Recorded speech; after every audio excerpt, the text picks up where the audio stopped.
আলহামদুলিল্লাহি তামলাউল মিজান, আলহামদুলিল্লাহি তামলাউল মিজান। এটাও মুসলিম শরীফের হাদিস।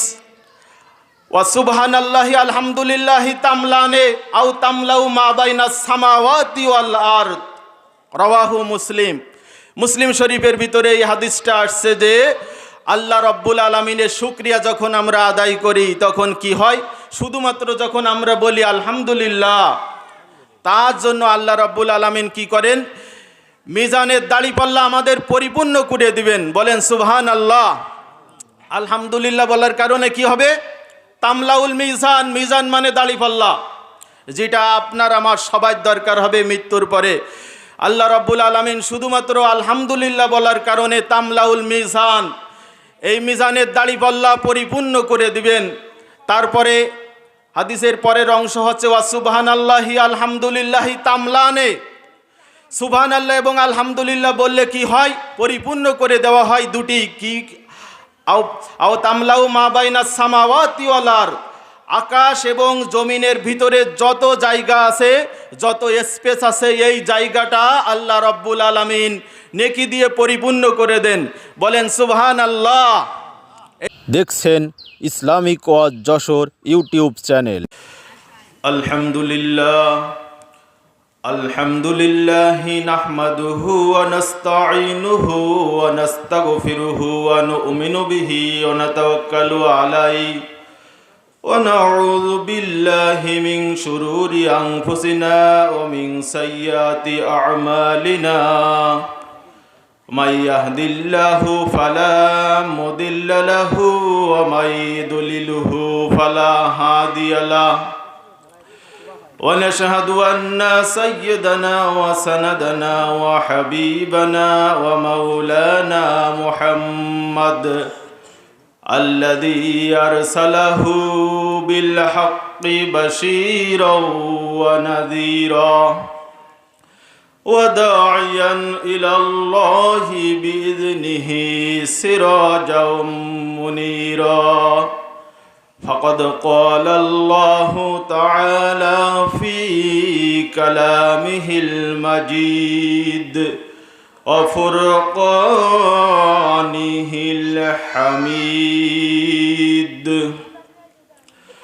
أعوذ بالله من الشيطان الرجيم. بسم الله الرحمن الرحيم. يا أيها الذين آمنوا اتقوا الله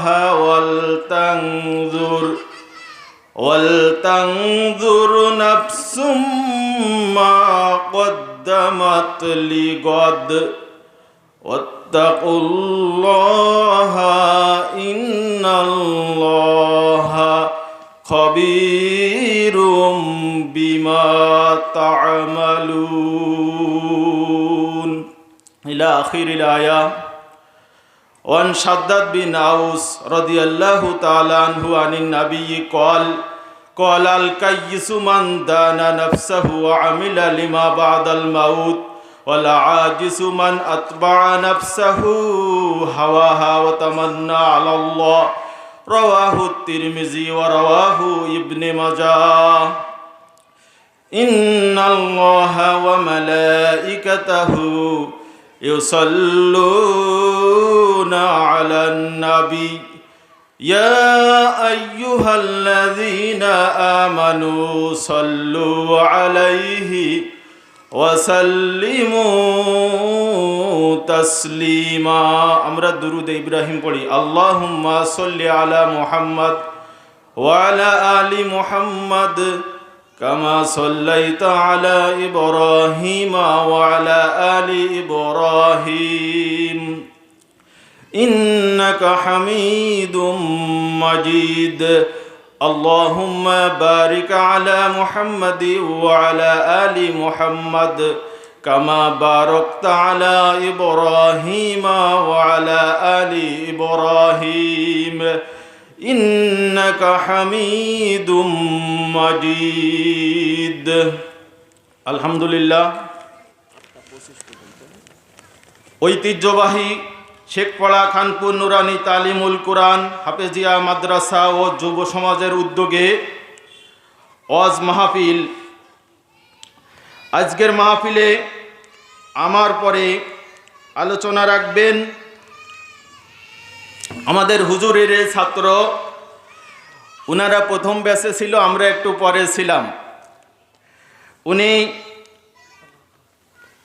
শিক্ষক, সারাপুল দারুস সালাম দাখিল মাদ্রাসার বিশিষ্ট ইসলামী চিন্তাবিদ এবং সুমিষ্টভাষী বক্তা জনাব হযরত মাওলানা হাফেজ মাওলানা আকরাম হুসাইন যশোরী সাহেব অত্যন্ত চমৎকার আলোচনা করেন।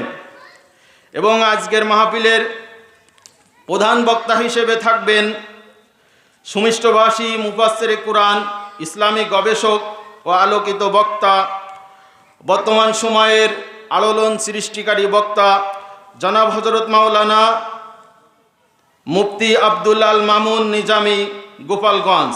তিনি অত্যন্ত চমৎকার কথা বলেন। ইনশাল্লাহ আমরা সবার কথা শুনব। এবং আজকের মাহফিলে সভাপতিত্ব করবেন জনাব মোহাম্মদ রবিউল ইসলাম, বিশিষ্ট সমাজসেবক। সবাইকে একসঙ্গে দোয়া করে দিলাম আল্লাহ রাব্বুল আলামিন যেন কবুল করেন। ওয়া রাফা'না লাকা যিকরাক, আল্লাহ তাআলা সবার মর্যাদা অনেক গুণ বৃদ্ধি করে দিন, বলেন আমিন। আমরা পবিত্র কুরআন থেকে সূরা হাশরের একটি আয়াত তেলাওয়াত করছি এবং তিরমিজি শরীফ এবং ইবনে মাজাহ শরীফ থেকে আমি একটা হাদিস তেলাওয়াত করছি। এই হাদিসের আলোকে এবং এই আয়াতের আলোকে ইনশাল্লাহ কথা হবে।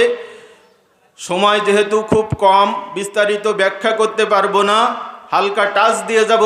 সময় কম কিন্তু শিখতে হবে বেশি। ইনশাল্লাহ আল্লাহ রাব্বুল আলামিন আমাদের তৌফিক দান করেন, বলেন আমিন। আমরা প্রথমে একটু কথা বলে নিই যে বিষয়টা খুবই জানা দরকার। সেটা হচ্ছে যে আমরা সব মাহফিলে হোক, যে কোনো ভালো কাজে হোক, প্রথমে আমরা মহান আল্লাহ রাব্বুল আলামিনের শুকরিয়া আদায় করে নিই। এটা আমাদের নেওয়া উচিত।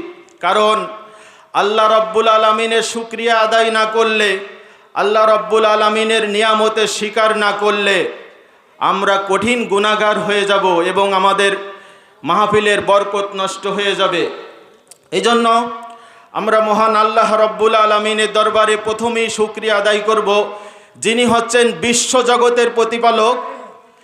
এই মাহফিলে দুনিয়ার যাবতীয় কাজকর্ম থেকে বিরত রেখে কিছু সময়ের জন্য এই কোরআনের মাহফিলে, এই কোরআনের মাদ্রাসার মাহফিলে এসে বসার তৌফিক দান করেছেন। সেই মহান আল্লাহ রাব্বুল আলামিনের দরবারে লাখো কোটি শুকরিয়া। আমরা বলি আলহামদুলিল্লাহ। আলহামদুলিল্লাহ বললে আমাদের লাভ নাকি আল্লাহর লাভ? বলেন তো। আমাদের লাভ। কিন্তু মহান আল্লাহ রাব্বুল আলামিন পবিত্র কোরআনে কয়েকটা সূরার প্রথমে আলহামদুলিল্লাহ শব্দটা দিয়ে শুরু করছেন। যেমন আমরা প্রত্যেক দিন প্রত্যেক ওক্তে যে সূরাটা পড়ি, সূরা ফাতিহা, প্রথমে কি আছে?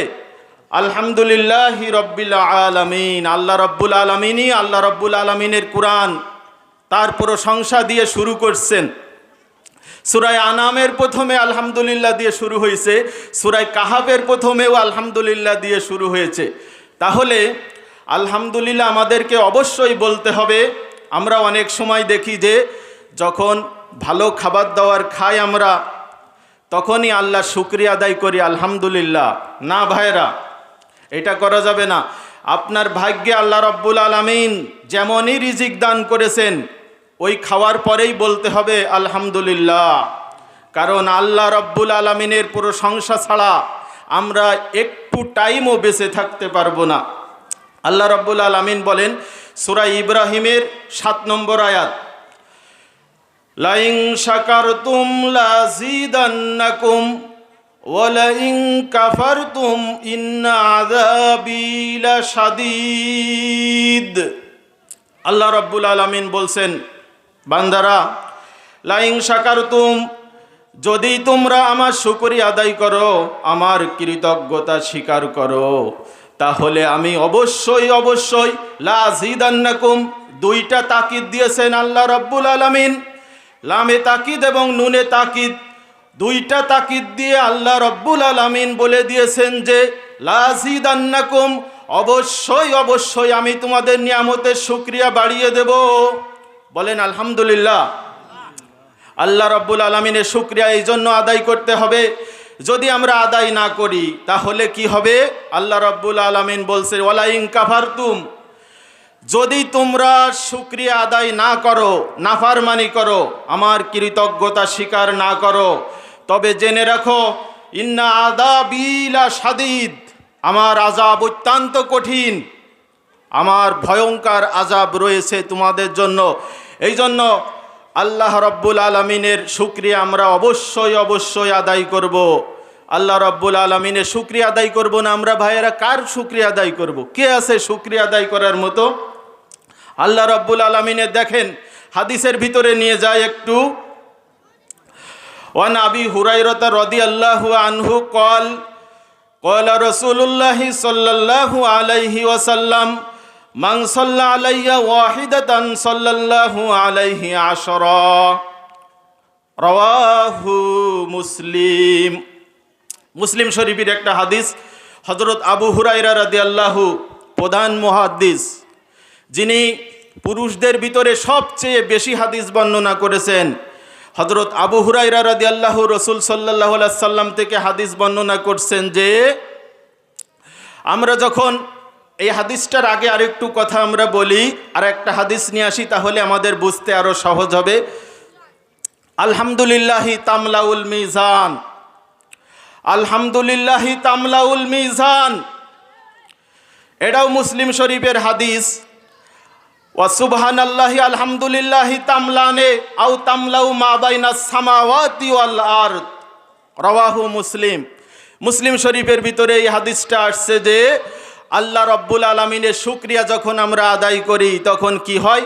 শুধুমাত্র যখন আমরা বলি আলহামদুলিল্লাহ, তার জন্য আল্লাহ রাব্বুল আলামিন কি করেন?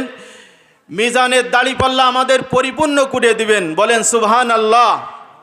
আলহামদুলিল্লাহ বলার কারণে কি হবে? তামলাউল মিজান, মিজান মানে দাড়িপাল্লা, যেটা আপনার আমার সবার দরকার হবে মৃত্যুর পরে। আল্লাহ রাব্বুল আলামিন শুধুমাত্র আলহামদুলিল্লাহ বলার কারণে তামলাউল মিজান, এই মিজানের দাড়িপাল্লা পরিপূর্ণ করে দিবেন। তারপরে হাদিসের পরের অংশ হচ্ছে ওয়া সুবহানাল্লাহি আলহামদুলিল্লাহি তামলানে, সুবহানাল্লাহ এবং আলহামদুলিল্লাহ বললে কি হয়? পরিপূর্ণ করে দেওয়া হয় দুটি, কি আও তামলাউ মা বাইনাস সামাওয়াতি ওয়াল আরদ, আকাশ এবং জমিনের ভিতরে যত জায়গা আছে, যত স্পেস আছে, এই জায়গাটা আল্লাহ রাব্বুল আলামিন নেকি দিয়ে পরিপূর্ণ করে দেন। বলেন সুবহানাল্লাহ। এই জন্য আল্লাহ রাব্বুল আলামিনের শুকরিয়া আমরা আদায় করব না, কার শুকরিয়া আমরা আদায় করব? দেখুন একটা গজল মনে পড়ে গেল, আলহামদুলিল্লাহি রাব্বিল আলামিন আর রহমানির রহিম মালিক ইয়াউমিদ্দিন। এই গজলের যে গীতিকার, তার জন্য বারবার মন থেকে দোয়া চলে আসে। কেন দোয়া চলে আসে? তিনি এত সুন্দর করে এই তিনটা আয়াতের অনুবাদ অনুযায়ী একটা হাম পেশ করেছেন। আমি একটুখানি টান দিচ্ছি, বেশি তো গজল পারি না, তারপরেও একটু চেষ্টা করছি।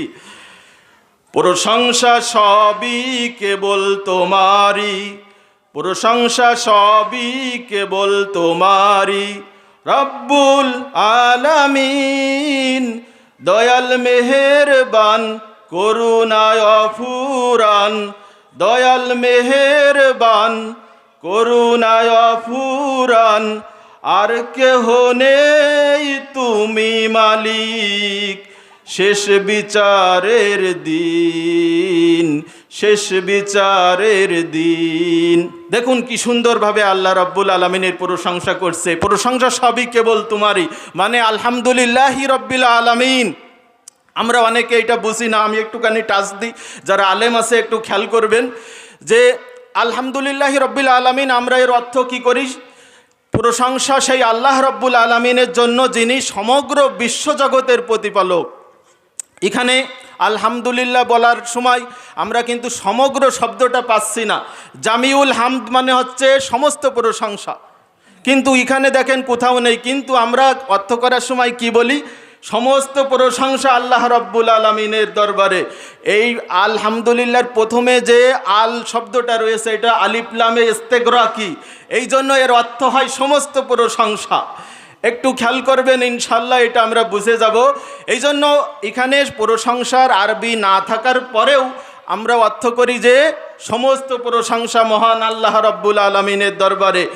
এইবার যদি আমরা শুধুমাত্র অর্থ করি যে বিশ্বজগতের প্রতিপালক, তাহলে কিন্তু একটু বেমানান হয়ে যায়। কারণ আলাম মানে হচ্ছে বিশ্বজগৎ, আর আলামিন মানে হচ্ছে সমগ্র বিশ্বজগৎ।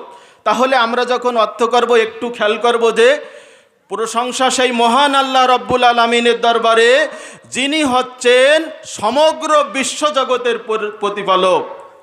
তারপর আর রহমানির রহিম, এই যে গজলের ভিতরে আছে। তারপরে শেষে কি বলছি, শেষ বিচারের দিন মানে হচ্ছে মালিক ইয়াউমিদ্দিন, বিচার দিবসের মালিক, দয়াল রহমান, করুণায় অফুরান, মানে আর রহমানির রহিম।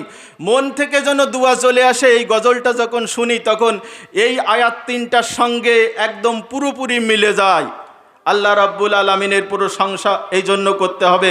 আল্লাহ রাব্বুল আলামিনের প্রশংসা না করলে কি হবে? আল্লাহ রাব্বুল আলামিন আমাদের যে নিয়ামত দান করেছেন, এই নিয়ামতগুলো ছিনিয়ে নেবেন। দেখুন, আল্লাহ রাব্বুল আলামিনের প্রশংসা করে শেষ করা যাবে না। যে গত কয়েকদিন আগেও আমরা এখানে এরকম কোরআনের মাহফিলে কথা বলতে পারতাম না। আল্লাহ রাব্বুল আলামিন একটা পরিবেশ আমাদের সৃষ্টি করে দিয়েছেন, এর শুকরিয়া আদায় করে কোনোভাবেই আপনি শেষ করতে পারবেন না। আল্লাহ রাব্বুল আলামিন এইভাবে যারা সামনে কোরআনের বিরোধিতা করে, যারা কোরআনকে বাধা দেয়, কোরআন প্রচারে বাধা দেয়, আল্লাহ রাব্বুল আলামিনের ভাষায় তারা হচ্ছে সবচেয়ে বড় জালেম। এই জালেমদেরকে আল্লাহ রাব্বুল আলামিন সমূলে নিপাত করে দিন। আমরা এই দোয়া করি আল্লাহ রাব্বুল আলামিনের কাছে, ওমান আযলামু মিম্মান যুক্কিরা বিআয়াতি রাব্বিহি। আল্লাহ রাব্বুল আলামিন বলে দিয়েছেন যে আল্লাহ রাব্বুল আলামিনের আয়াতসমূহ, আল্লাহ রাব্বুল আলামিনের কোরআন প্রচারকে বাধা যারা দেয় তারা সবচেয়ে বড় জালেম। তাদের চেয়ে ওমান আযলামু মিম্মান, ইসমে তাফজিলের আলোচনা আসছে যে তার চেয়ে সবচেয়ে বড় জালেম কে হতে পারে? যে কোরআন প্রচারে বাধা দেয়। তারা কাফেরের সমতুল্য যারা কোরআন প্রচারে বাধা দেয়। দুনিয়াতে কাফেরেরা চেয়েছিল যে এই কোরআন যেন কেউ প্রচার না করতে পারে, এর জন্য তারা বিভিন্ন ধরনের চেষ্টা করেছিল। কিন্তু আল্লাহ রাব্বুল আলামিন বলছেন যে ইরিদুনা লিয়ুতফিউ নূরাল্লাহি বিআফওয়াহিহিম ওয়াল্লাহু মুতিম্মু নূরিহি ওয়ালাউ কারিহাল কাফিরুন। আল্লাহ রাব্বুল আলামিন সূরা সফের 8 নম্বর আয়াতে বলে দিয়েছেন যে কাফেরেরা চেয়েছিল যে মুখের ফুৎকার দিয়েই কোরআনটা নিভিয়ে দেবে, কিন্তু আল্লাহ রাব্বুল আলামিন বলছেন যে ওয়াল্লাহু মুতিম্মু নূরিহি, আল্লাহ রাব্বুল আলামিন এর আলো প্রজ্বলিত করবেন। এই জন্য এই কাফেরেরা কোনো দিন কি করতে পারবে না, এই কোরআনকে তারা ফুৎকার দিয়ে নিভিয়ে দিতে পারবে না। কারণ আল্লাহ রাব্বুল আলামিন নিজেই দায়িত্ব নিয়েছেন এই কোরআন প্রতিষ্ঠিত করার। এই জন্য দুনিয়ার কোনো অপশক্তি যারা ইসলামের বিরুদ্ধে লাগুক না কেন, তারা কোনো দিন স্থায়ী হবে না। কিছুদিনের জন্য হয়তো ভোগ করে মানুষকে একটু বিপদে ফেলতে পারবে। আল্লাহ রাব্বুল আলামিন বলেন ওয়াতিলকাল আইয়ামু নুদাবিলুহা বাইনান নাস, এই যুগের পরিবর্তন আমি করে থাকি। আমি একটু করে ছাল দিয়ে দেখি ফি তুগিয়ানিহিম আমাহুন, তাদেরকে এটা একটু সুযোগ দেওয়া হয়। তারা তাদের অহংকার, তারা তাদের দাম্ভিকতা, তাদের অবিচার, এগুলো কত দূর তারা বাড়তে পারে আল্লাহ রাব্বুল আলামিন একেবারে দমন না করে একটু ঢিল দিয়ে দেখেন। আল্লাহ রাব্বুল আলামিন বলছেন, কিন্তু আল্লাহ রাব্বুল আলামিন যখন ধরেন তখন আর কোনো ছাড় পাওয়ার সম্ভাবনা থাকে না। এই জন্য কোরআন প্রচারে আমরা মুসলিম, আমরা যদি বাধা দেয় তাহলে আমরা সরাসরি কি হব? সবচেয়ে বড় জালেম হব। এই কাজ আমরা কেউ করব না ইনশাল্লাহ। আল্লাহ রাব্বুল আলামিন যেন আমাদের কোরআনের পক্ষে কবুল করে নেন, বলেন আমিন। তারপরে আমি আরেকটু কথা বলবো, যে কথা বলাটা উচিত। আমরা আল্লাহ রাব্বুল আলামিনের প্রশংসায় কিছু সময় কথা বললাম, এরপরে একটু রসুল সাল্লাল্লাহু আলাইহি সাল্লামের পরে দুরূদ পড়ে নেব, তারপরে আমরা মূল আলোচনায় চলে যাব ইনশাল্লাহ। যে আয়াত তেলাওয়াত করছি সূরা হাশরের 18 নম্বর আয়াত, এবং তিরমিজি এবং ইবনে মাজা শরীফের থেকে একটা হাদিস তেলাওয়াত করছি। এই দুইটা ব্যাখ্যা করে ইনশাল্লাহ শেষ করব। তার আগে একটু আলোচনা, রসুল সাল্লাল্লাহু আলাইহি সাল্লামের পরে আমরা দুরূদ পড়ি কেন? রসুল সাল্লাল্লাহু আলাইহি সাল্লাম যখনই আমরা নাম শুনবো তখনই আমরা বলে নেব যে সাল্লাল্লাহু আলাইহি ওয়াসাল্লাম। এটা সবচেয়ে ছোট দুরূদ। সবচেয়ে ছোট দুরূদ কোনটা? সাল্লাল্লাহু আলাইহি ওয়াসাল্লাম। কিন্তু এর গুরুত্ব অনেক বেশি। হাদিসের ভিতরে আমি যে হাদিসটা একটু আগে বলছিলাম, ওয়ান আবি হুরায়রা রাদিয়াল্লাহু তাআলা আনহু ক্বালা রাসূলুল্লাহি সাল্লাল্লাহু আলাইহি ওয়াসাল্লাম মান সাল্লা আলাইয়া ওয়াহিদাতান সাল্লাল্লাহু আলাইহি আশরা, রাওয়াহু মুসলিম। মুসলিম শরীফের ভিতরে হাদিসটা আসছে, রাসূল সাল্লাল্লাহু আলাইহি সাল্লাম বলছেন যে ব্যক্তি একবার মাত্র আমার পরে দুরূদ পাঠ করবে, আল্লাহ রাব্বুল আলামিন তার প্রতি 10টি রহমত নাজিল করবেন। বলেন সুবহানাল্লাহ। তাহলে ভাই, আমরা যদি একবার রসুলের প্রতি সাল্লাল্লাহু আলাইহি সাল্লাম বলে দুরূদ পড়ি, তাহলে আল্লাহ রাব্বুল আলামিন আমাদের পরে 10টি রহমত নাজিল করবেন। তাহলে আমরা এই আমলটা করতে পারবো না ইনশাআল্লাহ? যখনই আমরা চলবো, যখনই কাজকর্ম করব, সাথে সাথে একটু বলার চেষ্টা করব সাল্লাল্লাহু আলাইহি ওয়াসাল্লাম। বললে আমাদের আল্লাহ রাব্বুল আলামিন আমাদের প্রতি 10টি রহমত নাজিল করে দিবেন। তারপরে রসুলের প্রতি আমরা দুরূদ কেন পড়ব? সূরা আহজাবের 56 নম্বর আয়াত দলিল সহ বলে দিচ্ছি, আপনারা বাড়ি গিয়ে মিলাই দেখবেন। আমরা প্রথমে এই যে আমরা আগে মিলাদ পড়তাম, যখন আমরা প্রথমে কি পড়তাম? ইন্নাল্লাহা ওয়া মালাইকাতাহু ইউসাল্লুনা আলান নবী ইয়া আইয়ুহাল্লাযীনা আমানু সাল্লু আলাইহি ওয়াসাল্লিমু তাসলিমা। আল্লাহ রাব্বুল আলামিন রসুলের প্রতি নিজেই দুরূদ পড়েছেন। আগে আমরা কি প্রমাণ করলাম? যে আল্লাহ রাব্বুল আলামিন কয়েকটা সূরার প্রথমে আলহামদুলিল্লাহ দিয়ে আল্লাহর নিজের শুকরিয়া আল্লাহ নিজেই আদায় করে কয়েকটা সূরা শুরু করেছেন। আর এখানে বলছি যে আল্লাহ রাব্বুল আলামিন ইমানদারকে ডাক দিয়ে বলছেন যে ইন্নাল্লাহা ওয়া মালাইকাতাহু, আল্লাহ রাব্বুল আলামিন এবং তার ফেরেশতারা, ইন্নাল্লাহা নিশ্চয় আল্লাহ, ওয়া মালাইকাতাহু এবং তার ফেরেশতারা কি করে? ইউসাল্লুনা আলান নবী, রসুলের প্রতি নবীর পরে দুরূদ পড়ে। তারপরে আল্লাহ রাব্বুল আলামিন বলছেন যে ইয়া আইয়ুহাল্লাযীনা আমানু, হে ঈমানদারগণ তোমরাও কি করো? সল্লু আলাইহি ওয়া সাল্লিমু তাসলিমা, তোমরা রসুলের পরে যথাযথ দুরূদ এবং সালাম পেশ করো। তাহলে আমরা কেন পড়ব না দুরূদ বলেন? আমরা ইনশাল্লাহ পড়ার চেষ্টা করব। একটু যদি পড়ি তাহলে আমাদের আমলনামা প্রত্যেক দিন ভারী হবে। যখনই আমরা একটু সময় পড়ব, আমরা কি বলবো? সাল্লাল্লাহু আলাইহি ওয়াসাল্লাম। আমরা প্রত্যেকটা আলোচনার প্রথমে আল্লাহ রাব্বুল আলামিনের শুকরিয়া আদায় করি এবং রসুলের পরে দুরূদ পাঠ করি। তার একটু ব্যাখ্যা দেওয়ার চেষ্টা করলাম যে কেন আমরা এগুলো করি। এবার আমরা মূল আলোচনায় আসব। আমি আপনাদের সামনে আলোচনার জন্য সূরা হাসর, যে সূরাটা আপনারা প্রত্যেক দিন সকালে ফজরের নামাজের পরে সূরা হাসরের 3 আয়াত আপনারা মসজিদে পড়েন না? প্রত্যেক মসজিদে মনে হয় এইটা আলোচনা হয়। ঠিক এর একটু আগে এইটা, ওই যে শেষের 3 আয়াত আপনারা পড়েন, তার একটুখানি আগে এটা হচ্ছে 18 নম্বর আয়াত। আল্লাহ রাব্বুল আলামিন এই আয়াতের ভিতরে ইঙ্গিত দিয়েছেন, ইয়া আইয়ুহাল্লাযীনা আমানুত্তাকুল্লাহ ওয়াল তানজুর নাফসুম মা কদ্দামাত লিগাদ ওয়াত্তাকুল্লাহা ইন্নাল্লাহা খবীরুম বিমা তা'মালুন। আল্লাহ রাব্বুল আলামিন এই আয়াতে 2 বার ভয় করার কথা বলেছেন। কয়বার ভয় করার কথা বলেছেন? 2 বার। আল্লাহ রাব্বুল আলামিন প্রথমে ঈমানদারদের ডাক দিয়ে বলছেন যে যখনই মানুষের ভিতরে বিভিন্ন ধরনের অহংকার চলে আসে, যখন মানুষ ইবাদত বন্দেগী থেকে দূরে সরে যায়, সেই সময় আল্লাহ রাব্বুল আলামিন তার বান্দাদেরকে এইরকম আয়াত নাজিল করে সতর্ক করেন। এখানে ঈমানদার সকল মুসলমানদেরকে ডাক দিয়ে বলা হয়নি, শুধুমাত্র ডাক দিয়ে বলা হয়েছে যারা ঈমানদার। যারা ঈমানদার, সকল মুসলমান দাবি করলেও কিন্তু সবাই ঈমানদার না। সবাই কিন্তু ইমানদার না। ইমানদার হতে হলে পরীক্ষা দিতে হবে। আল্লাহ রাব্বুল আলামিন শুধুমাত্র ইমানদারদের ডাক দিয়ে বলছেন যে ইয়া আইয়ুহাল্লাযীনা আমানুত্তাকুল্লাহ, হে ইমানদারগণ তোমরা আল্লাহ তাআলাকে ভয় করো। আল্লাহ তাআলাকে ভয় করার কথা আল্লাহ রাব্বুল আলামিন কেন বললেন? আগে আমি একটু অনুবাদ করি, তারপরে ইনশাল্লাহ ব্যাখ্যায় যাব। আগে আমরা সরল অনুবাদ শিখে নিই। আল্লাহ রাব্বুল আলামিন বলছেন যে আল্লাহ তাআলাকে ভয় করো। আর কি বলছেন? ওয়াল তানজুর নাফসুম মা কদ্দামাত লিগাদ, প্রত্যেক ব্যক্তিই যেন লক্ষ্য করে যে সে আগামীকালের জন্য কি পাথেই সম্বল করছে।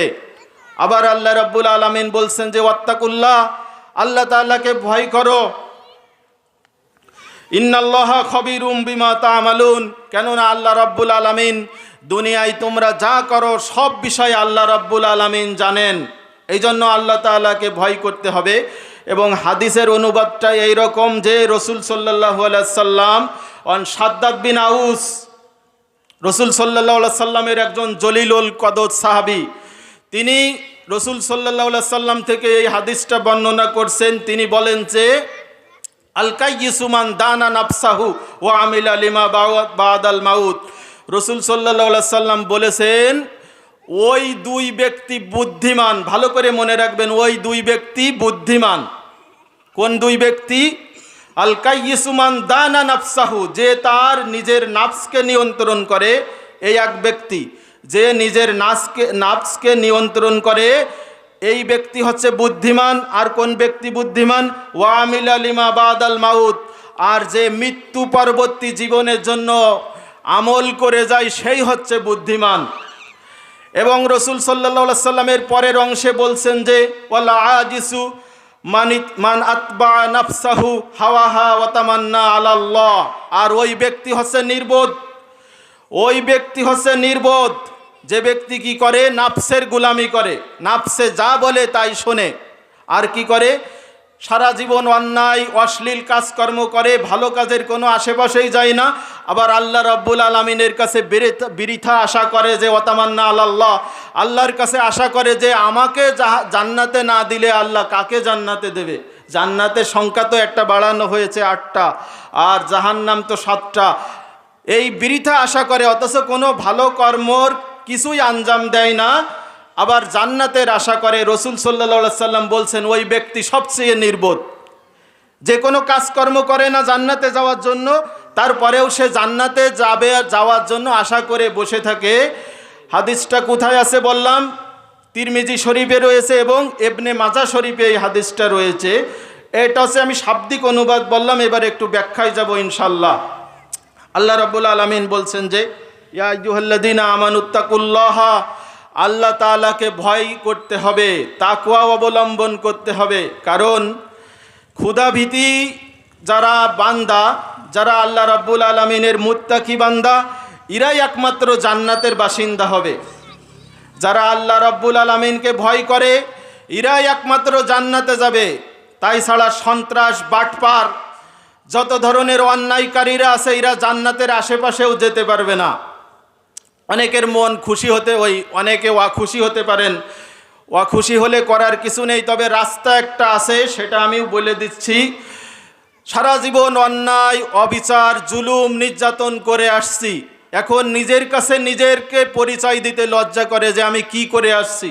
আমার এখন হুঁশ ফিরছে, কিন্তু দুনিয়ায় আরও কতদিন ছিলাম, কিন্তু এই হুঁশটা আমার তখন ফিরিনি। এখন এসে আমার হুঁশ ফিরছে যে আমি এরকম অন্যায়, অপবাদ, সব ধরনের এমন কোনো খারাপ কাজ নেই যে আমি দুনিয়ায় করে আসিনি বা এখনও করছি। আজকেই আমরা যারা শুনছি ইনশাল্লাহ তওবা করব। পূর্বের গুনাহ আল্লাহ তাআলা ইচ্ছা করলে মাফ করে দিতে পারেন। সূরা ফুরকানের ভিতরে আলোচনা আসছে। আল্লাহ রাব্বুল আলামিন বলছেন যে ইল্লা মান তাবা ওয়া আমানা ওয়া আমিলা সলিহান ফাউলাইকা ইউবাদদিলুল্লাহু সাইয়্যাতিহিম হাসানাত। আল্লাহ রাব্বুল আলামিন বলছেন যে ইল্লা মান তাবা ওয়া আমানা ওয়া আমিলা সলিহান, যদি তওবা করে এবং কি করে? ওয়া আমিলা আমালা সলিহান, এবং কি করে, ভালো ভালো কাজ করে, নেক আমল করে, তাহলে কি করবেন আল্লাহ রাব্বুল আলামিন ফাউলাইকা ইউবাদদিলুল্লাহু সাইয়্যাতিহিম হাসানা, আল্লাহ রাব্বুল আলামিন তার ওই সাইয়্যাতগুলো, ওই পাপ সমূহ কি করবেন আল্লাহ রাব্বুল আলামিন হাসানা দ্বারা পরিপূর্ণ করে দেবেন। বলেন সুবহানাল্লাহ। তাহলে আমাদের একটা পথ খুলে গেল। সেটা কি? যারা আমরা অনেক অন্যায় করেছি, কিন্তু এখন নিজের কাছে নিজেকে খারাপ লাগছে, মুসলিম পরিচয় দিতেও নিজের কাছে লজ্জা লাগে, এত পরিমাণ খারাপ কাজকর্ম করে আসছি।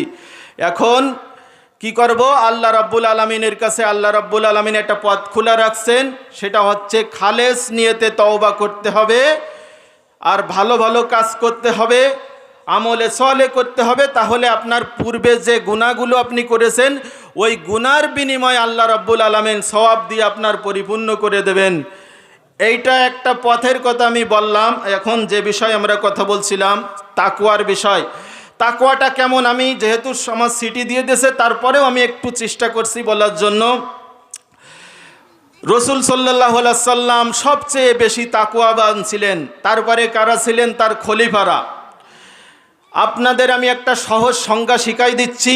এটা হচ্ছে সূরা নাজিয়াতে 40 এবং 41 নম্বর আয়াতে আল্লাহ রাব্বুল আলামিন বলছেন যে, মান খাফা মাকামা রাব্বিহি ওয়া নাহান নাফসা আনিল হাওয়া ফাইন্নাল জান্নাতা হিয়াল মাওয়া। আল্লাহ রাব্বুল আলামিন বলছেন যে, মান খাফা মাকামা রাব্বিহি, যে ব্যক্তি তার প্রভুর সামনে দাঁড়াতে ভয় পায়, ওয়া নাহান নাফসা আনিল হাওয়া, আর কুপ্রবৃত্তি থেকে নিজের অন্তরকে দূরে রাখে। অর্থাৎ যে হাদিসটির সঙ্গে মিল দেখেন আয়াতের কোথায়, যে হাদিসে আসছে যে নাফসের গুলামি করা যাবে না, নিজের নাফসকে যে নিয়ন্ত্রণ করবে সেই বুদ্ধিমান। আর এই আয়াতের ভিতরে আসছে যে ওয়া নাহান নাফসা আনিল হাওয়া, খারাপ কুকর্ম কাজ থেকে নিজেকে কি করে? বিরত রাখে। সেই হচ্ছে আল্লাহ রাব্বুল আলামিনকে হাজির নাজির জেনে কি করে? আল্লাহ রাব্বুল আলামিনের সামনে দাঁড়ানোর অর্থ হচ্ছে দুনিয়ার যত খারাপ কাজকর্ম আছে, গর্হিত কাজ আছে, সব ছেড়ে দিয়া, সব বাদ দিয়ে নফসের গুলামি না করে এইভাবে যদি কেউ তাকওয়া অবলম্বন করতে পারে, তাহলে তার জন্য একটা পুরস্কার রয়েছে, যে ফাইনাল জান্নাতা হিয়াল মাওয়া। আল্লাহ রাব্বুল আলামিন তার একটা জান্নাতের ব্যবস্থা করবেন, সেটা হচ্ছে জান্নাতে মাওয়া। আমরা ইনশাল্লাহ চাই না জান্নাত? আমরা আল্লাহ রাব্বুল আলামিনের কাছে জান্নাত চাই। আল্লাহ রাব্বুল আলামিন যদি আমরা তাকওয়া অবলম্বন করি, তাহলে আল্লাহ রাব্বুল আলামিন আমাদের জান্নাতের একটা ব্যবস্থা করবেন, সেটা হচ্ছে জান্নাতুল মাওয়া। এইভাবে আল্লাহ রাব্বুল আলামিনকে ভয় করতে হবে। দুনিয়ায় যখনই যা ইচ্ছা তাই করা যাবে না, নাফসে যখন বলে তাই করা যাবে না। আমি দুইটা নাফসের একটা উদাহরণ দেব, দিয়ে ইনশাল্লাহ আলোচনা শেষের দিকে নিব। একটা হচ্ছে নাফসে আম্মারা, আর একটা হচ্ছে নাফসে মুতমাইন্না। দেখুন রসুল সাল্লাল্লাহু আলাইহি সাল্লাম কি বলছেন, যে ওই ব্যক্তি হচ্ছে বুদ্ধিমান যে ব্যক্তি কি করে? আল কাইয়িসু মান দানা নাফসাহু, যে ব্যক্তি তার নিজের নাফসকে নিয়ন্ত্রণ করে, ওই ব্যক্তি হচ্ছে বুদ্ধিমান।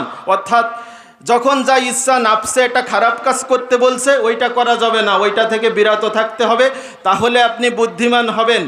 তাহলে আমাদের কি করতে হবে? পবিত্র কুরআন সূরা ইউসুফের 60 নম্বর আয়াত, দলিল সহ বলে দিচ্ছি, যেহেতু আমার সময় কম, আপনারা একটু দেখে নেবেন। সূরা ইউসুফের 60 নম্বর আয়াত 13 নম্বর পারার একেবারে প্রথম আয়াত। আল্লাহ রাব্বুল আলামিন বলেন যে, ওমা উবাররিউ নাফসি ইন্নান নাফসা লাআম্মারাতুম বিসসুই। আল্লাহ রাব্বুল আলামিন বলছেন যে নাফসে আম্মারার কাজই হচ্ছে কি? মানুষকে কি করে? খারাপ কাজের দিকে নিয়ে যায়। নাফসে আম্মারার কাজই কি? মানুষকে ধোঁকা দিয়ে সব সময় খারাপ কাজের দিকে নিয়ে যায়, কোনো সময় সে ভালো কাজের দিকে নিয়ে যায় না। এই জন্য নাফসে আম্মারাকে আমরা পরিত্যাগ করব। আমরা কোনটা গ্রহণ করব? আমরা নাফসে মুতমাইন্নাকে গ্রহণ করব। কারণ সূরা ফাজরের শেষের 2-3 আয়াতের ভিতরে আল্লাহ রাব্বুল আলামিন এই ব্যাপারে আলোচনা করছেন যে, ইয়া আইয়ুহান নাফসুল মুতমাইন্নাহ ইরজিই ইলা রাব্বিকি রাদিয়াতাম মারদিয়াহ ফাদখুলি ফি ইবাদি ওয়াদখুলি জান্নাতি। আল্লাহ রাব্বুল আলামিন নাফসে মুতমাইন্নার কথা কি বলছেন, যে ইয়া আইয়ুহান নাফসুল মুতমাইন্না ইরজিই ইলা রাব্বিকি রাদিয়াতাম মারদিয়া। হে নাফসে মুতমাইন্না, তোমরা কি করবে? ইরজিই ইলা রাব্বিকি রাদিয়াতাম মারদিয়া, তোমরা আল্লাহর সন্তুষ্টির দিকে যাবে, আল্লাহর সন্তুষ্টির দিকে ফিরে যেতে হবে। ইরজিই ইলা রাব্বিকি রাদিয়াতাম মারদিয়া। তারপরে কি হবে? আল্লাহ রাব্বুল আলামিন বলছে যে এই কাজ যারা করবে তাদের আল্লাহ রাব্বুল আলামিন বলছেন যে ফাদখুলি ফি ইবাদি, আর আমার বান্দাদের সাথে তোমরা কি করবে? প্রবেশ করবে। ওয়াদখুলি জান্নাতি, এবং জান্নাতে প্রবেশ করবে। বলুন সুবহানাল্লাহ। এই জন্য আমরা নাফসে আম্মারা ধোঁকা আমরা কোনো সময় নিব না, আমরা সব সময় নাফসে মুতমাইন্নাকে গ্রহণ করব, কারণ নাফসে মুতমাইন্নার কাজই হচ্ছে জান্নাতের দিকে নিয়ে যাওয়া, আর নাফসে আম্মারার কাজই হলো সব সময় গুনাহের দিকে নিয়ে যাওয়া, খারাপ কাজের দিকে নিয়ে যাওয়া, এবং আপনাকে জাহান্নাম পর্যন্ত পৌঁছে দেওয়া কাজ হচ্ছে নাফসে আম্মারা। আর নাফসে মুতমাইন্না আপনাকে কোথায় নিয়ে যাবে? ইনশাল্লাহ আপনি যদি নাফসে মুতমাইন্না তৈরি করতে পারেন, যদি দুনিয়ায় তাকওয়া অবলম্বন করে চলতে পারেন, তাহলে আপনাকে এই নাফসে মুতমাইন্না আপনাকে জান্নাত পর্যন্ত পৌঁছে দেবে, এবং আল্লাহ রাব্বুল আলামিনের একজন প্রিয় বান্দা হিসেবে আপনাকে আল্লাহ রাব্বুল আলামিনের কাছে পেশ করবে। আমরা সবাই চাই, হাদিসের পরের অংশ ওয়া আমিলা লিমা বাদাল মাউত, রসুল বলছেন যে ওই ব্যক্তি বুদ্ধিমান একজন হচ্ছে যে তার নিজের নাফসকে নিয়ন্ত্রণ করে, দ্বিতীয় হচ্ছে যে ব্যক্তি মৃত্যু পরবর্তী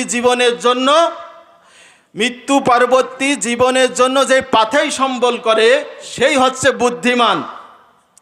আর আয়াতের ভিতরে কি আসছে যে ওয়াল তানজুর নাফসুম মা কদ্দামাত লিগাদ, প্রত্যেক ব্যক্তি যেন লক্ষ্য করে সে আগামীকালের জন্য কি পথেই সম্বল করছে। আগামীকাল মুফাসসিরিন ইকরাম এখানে লিখছেন যে দুনিয়ার জীবনকে এখানে আজ বলা হয়েছে, আর আগামীকাল বলতে আপনার মৃত্যু যেদিন হবে ওই দিনতে শুরু করে কিয়ামতের আগ পর্যন্ত, জান্নাত জাহান্নাম পর্যন্ত, এটা হচ্ছে পরকালকে এখানে আগামীকাল বোঝানো হয়েছে। আল্লাহ রাব্বুল আলামিন যেন আমাদেরকে দুনিয়ায় ভালো ভালো কাজ করে জান্নাতি একজন বান্দা হিসেবে মৃত্যুবরণ করতে পারি, এই দোয়া কামনা করে এখানেই শেষ করছি। বারাকাল্লাহু লানা ওয়া লাকুম ফিল কুরআনিল কারীম। আসসালামু আলাইকুম ওয়া রাহমাতুল্লাহি ওয়া বারাকাতুহু।